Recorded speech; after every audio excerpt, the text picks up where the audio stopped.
మహాభారతంలో ఒక విచిత్రం ఉంది. రాక్షసాంశలన్నీ దుర్యోధనుడి వైపు ఉన్నాయి.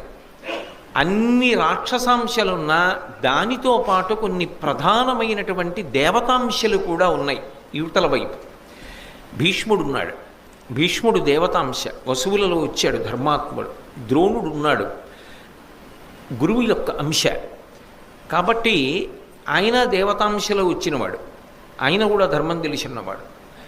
3 కృపాచార్యుడు ఉన్నాడు, అసలు చిరంజీవి. ఇక అశ్వత్థామ ఉన్నాడు. ద్రోణుడు పరమశివుని యొక్క వరంచేత కన్న కుమారుడు, చిరంజీవి. ఇవన్నీ దేవతాంశలు.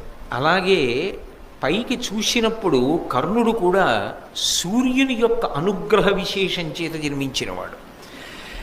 ఆయన పైకి ఎలా కనపడినా, ఎలా చెప్పబడినా